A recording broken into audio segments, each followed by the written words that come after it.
Hello and welcome to She Rises. This is a podcast for Christian women who love God but are tired of living in survival mode and want more than another promise of peace. Here we explore foundations, identity and biblical worldview, learning how to rebuild wisely so our lives and homes are shaped by truth rather than reaction and steadiness rather than strain.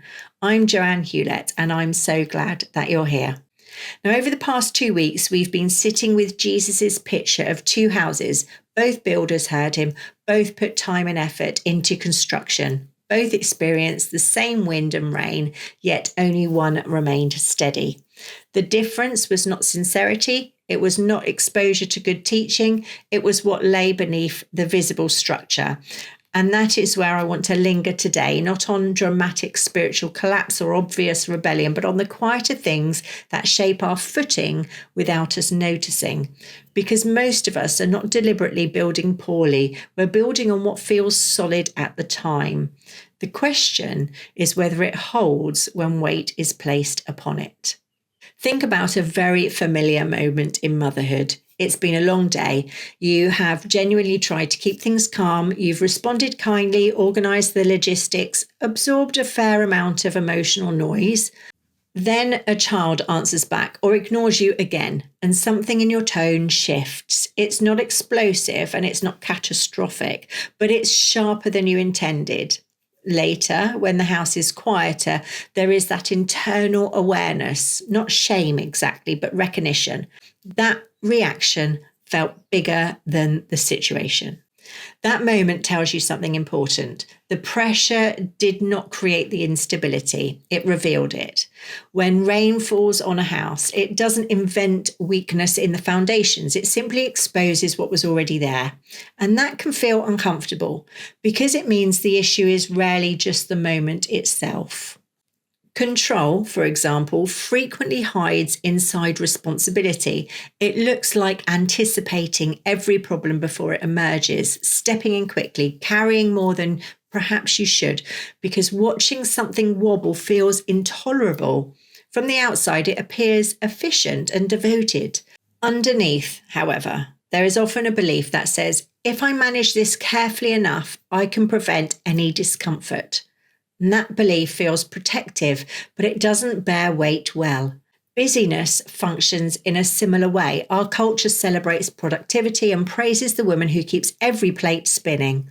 Emotional intensity is frequently mistaken for authenticity and swift reaction for strength. In that environment, staying constantly active can feel virtuous, and expressing every feeling immediately can feel honest. Yet neither busyness nor intensity necessarily indicates maturity. They may simply indicate that we're bracing. Fear of conflict also shapes our footing more than we realise. Avoiding hard conversations can feel like preserving peace, but peacekeeping and peacemaking are not the same thing. Peacemaking requires steadiness, the capacity to remain aligned with truth, even when discomfort is present. When Jesus speaks about building on rock, he speaks of hearing and putting his words into practice. That is formation language. It suggests something steady and deliberate, not merely expressive or reactive. Hebrews speaks of receiving a kingdom that cannot be shaken. That is a beautiful contrast. The Christian life is not meant to feel permanently precarious. It's meant to be rooted in something immovable. So when we react sharply, overfunction reflexively, or retreat from tension instinctively, the deeper question is not why am I failing, but what am I standing on right now? Is it fear of losing control? Is it the need to feel indispensable? Is it the desire to avoid discomfort at all costs? Those kind of footing feel firm in calm weather, but they shift when pressure increases. Now, spiritual maturity is not the absence of emotion, nor is it the elimination of responsibility. It's the gradual shaping of our inner structure around Christ's words, so that when pressure comes, we're not easily shaken. That shaping rarely happens accidentally. We often learn our instinctive responses early, long before we have language for them. We adapt, we brace, we manage. None of that makes us villains. It simply means we've developed strategies. But adaptation is not the same as formation. Formation asks a different question. Instead of how do I manage this, it asks, what does obedience look like here? Instead of tightening at the first sign of pressure, it pauses long enough to align with truth. That's foundation work, and it changes the feel of the entire house. Now, if you're listening and recognizing some of these patterns, the reactivity, the constant managing, the quiet fear of things slipping out of control, this is precisely the kind of work that we walk through inside Rise and Restore. It's a structured space where we examine the beliefs beneath our behavior and align them deliberately with Scripture, strengthening foundations rather than simply modifying reactions.